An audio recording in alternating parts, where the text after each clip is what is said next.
Graça e a paz a todos, em nome do Senhor Jesus. Sejam muito bem-vindos a esse canal que tem como por objetivo falar da graça de Deus, da palavra de Deus e também de algumas atualidades para o nosso conhecimento.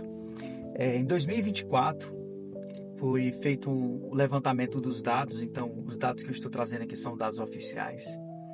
Em 2024, o estado do Ceará se tornou, segundo os dados, o estado mais violento do Brasil, por morte por 100 mil habitantes.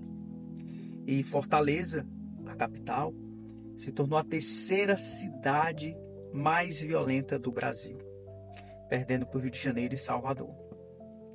E qual o retrato que nós tiramos dentro da palavra de Deus? Eu quero que, se você tem uma Bíblia na sua casa, se você tem como acessar esse texto, então só ouça o que diz Salmos 34, versículo 14, que diz assim: Aparta-te do mal e faz o bem, busque a paz e persegue-a. Queridos, dentro desses os dados que vai aparecer aqui na tela, como é que um estado que não tinha essa cultura de violência assume o primeiro lugar de morte por 100 mil habitantes? Uma capital que antigamente os vizinhos moradores, eles pegavam aquela porção de açúcar, então aquela margarina a granel, e quando alguém vinha pedir emprestado, a pessoa tinha a alegria de emprestar. Quando foi que nós deixamos aquele desentendimento que havia na escola, aquele desentendimento que acontecia às vezes com alguém, alguma desavença, e a pessoa brigava, mas no outro dia ali estava aquele arrependimento batia no coração, e você chegava para a pessoa e humildemente pedia perdão. E nós fomos perdendo aos poucos essa simplicidade, essa harmonia, essa beleza de viver. E quando eu olho para o Salmos 34, versículo 14, que diz: afasta-te do mal, é um conselho e um aconselhamento muito grande que o salmista Davi, dentro do contexto do que ele estava vivendo, ele diz que a melhor coisa que o ser humano ele pode fazer é se afastar da violência, é se afastar daqueles que querem levar você para o submundo, pessoas que querem tirar a sua humildade, a sua sensibilidade a Deus, se afastar do mal. E não é só uma questão de se afastar do mal e ficar neutralizado, estático. Ele diz: e faça o bem. Afasta-te do mal e faça o bem.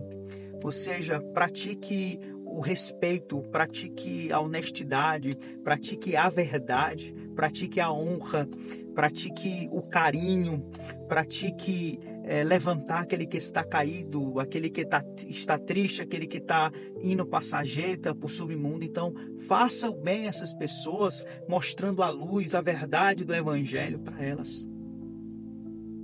Aparta-te do mal e faz o bem.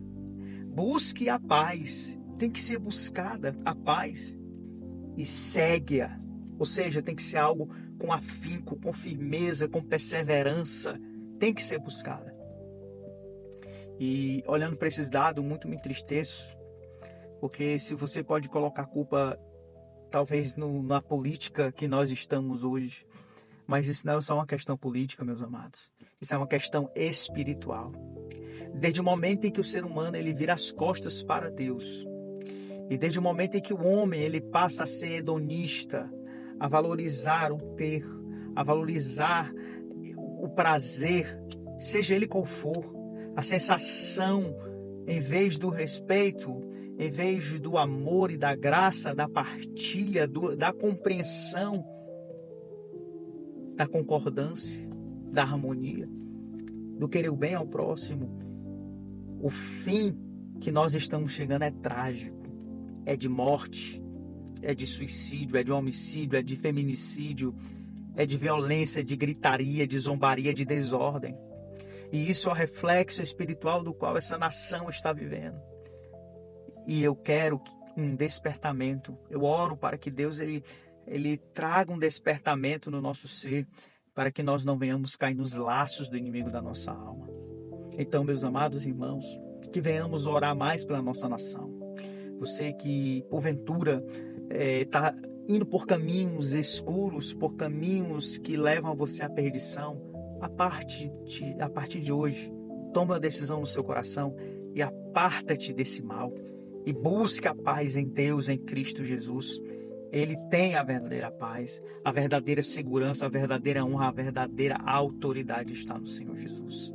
E eu quero orar pela nossa nação com você, orar pelo seu filho, pelo seu cônjuge, para que todas as amarras do inimigo venham ser quebradas, para que a família viva a paz de Deus. Pai, neste momento, Senhor, diante desses dados tão tristes, Pai, de violência, de, Senhor, homicídios, meu Pai, feminicídio, a violência contra a mulher, Senhor Jesus, o homem, Pai, se levantando contra o próprio homem, tirando, Pai, sua vida, Senhor, às vezes a preço de nada, meu Pai. Senhor Jesus Cristo, eu te peço, Pai, salvação, Senhor. Eu te peço libertação, meu Pai. Eu te peço, Senhor Deus Jesus, que todas as amarras do inimigo que está prendendo essa pessoa, Pai, no submundo, Senhor, venham ser quebradas, Pai. E essa pessoa caia em si, Senhor, e perceba que esse não é o melhor e nunca foi o ideal, Senhor, dos caminhos a ser seguidos, meu Pai. Mas o ideal, Senhor, e o caminho a ser seguido está em Ti, que é ajudar, Senhor, que é prosperar, meu Pai, que é ter a saúde, Senhor, é ter o próximo perto, Senhor Jesus, respeitando, cuidando, zelando um pelos outros, Pai, porque foi para isso que o Senhor nos colocou nessa terra, Senhor, foi para zelar por ela, cuidar dela e respeitar uns aos outros e amar o nosso próximo como a nós mesmos. Eu venho te pedir, Senhor, muda o quadro espiritual desta nação, Pai, seja o que for necessário, Senhor, que aconteça a libertação, a restauração e a cura no interior dessa pessoa, seja onde ela estiver, Senhor, se ela estiver na cadeia, Senhor Jesus, que ela encontre liberdade em Ti, Senhor. Se essa pessoa está, Senhor Deus, não está numa prisão física, mas ela está, Pai, na rua, até mesmo em casa, mas se sente aprisionada pelo pecado e pelos vícios, liberta essa pessoa, Pai, e torna ela uma nova criatura. Pois assim, Deus, eu te peço e já te agradeço em nome do Senhor Jesus. Amém. Meus amados irmãos, até a próxima. Que Deus em Cristo abençoe a todos.